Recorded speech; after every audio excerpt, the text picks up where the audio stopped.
Black money নিয়ে রায়হান রাফি একটা খুব সুন্দর কাজ করেছে, যেরকম এই কাজটা হচ্ছে কি একদম রাতের বেলা কাজ, পুরো শুটিংটা কিন্তু ডে লাইটে করা, নাইট সিকুয়েন্সে করা, পুরোটাই ডে সিকুয়েন্স না আমার যতটুকু জানা, আমি যতটুকু জেনেছি। সো আর আমার জায়গা থেকে আমি শিবা শাহ ওয়াইফ ক্যারেক্টারটা করছি, ভালো লেগেছে।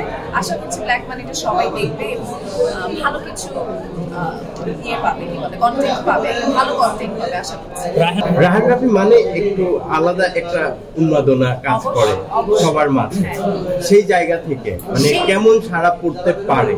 অফকোর্স ভালো করবে আমার কাছে মনে হয়। আমি বললাম না এই কাজটা টোটালি হচ্ছে গিয়ে নাইট, সব মানে নাইট সিকোয়েন্স, কোনো ডে সিকোয়েন্স নাই। সো আপনি বুঝতেই পারছেন ব্ল্যাক মানি, এই ব্ল্যাক মানির মধ্যেই আলাদা একটা কন্টেন্ট অলরেডি দাঁড়িয়ে গেছে। সো সবাই ইন্টারেস্ট পাবে এটা দেখার জন্য। আর একটা শুটিং সিনিয়র অনেক অবশ্যই অনেক ভালো। সিনিয়রের মধ্যে আমার সাথে যিনি সিনিয়র শিবা শানু, সেই জায়গা থেকে একটু নার্ভাস ছিলাম, বাট ভালো লেগেছে। শিবা শানুকে অনেক দেখেছেন, কাজ করতে গিয়েছেন, একটু হয়েছে, বাট তারপরে ফাইন, আমি ফাইন। আমি একটা আর্টিস্ট, আমাকে সব মাধ্যমে কাজ করতে হবে, সবার সাথে কাজ করতে হবে, ওভাবে করে চিন্তা করি।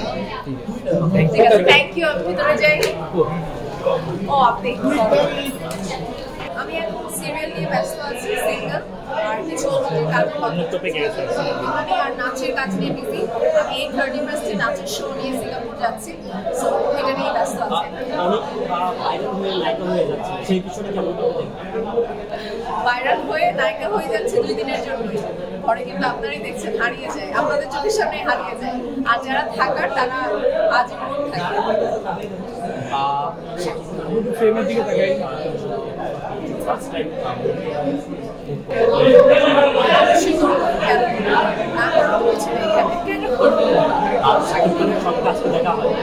সব কাজ দেখা হয় না, বাট আমি লাস্ট তুফান দেখেছি, তুফান দেখে আমার ভালো লেগেছে, খুব ভালো লেগেছে।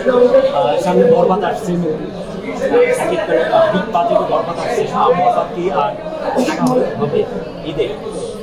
আসুক না, আসলে দেখা হবে, অবশ্যই দেখা হবে।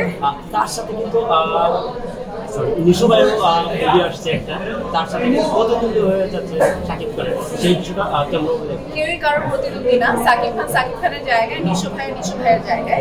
নিশো ভাইয়ের একটা আলাদা অডিয়েন্স আছে, সাকিব খানের একটা আলাদা অডিয়েন্স আছে, আর দুইজনই ভালো অভিনেতা, দুইজনই ভালো করবে। এবং দুটা সিনেমা যদি একসাথে পর্দায় আমরা সবাই মিলে দেখতে পারি, আমার মনে হয় আরো ভালো হবে।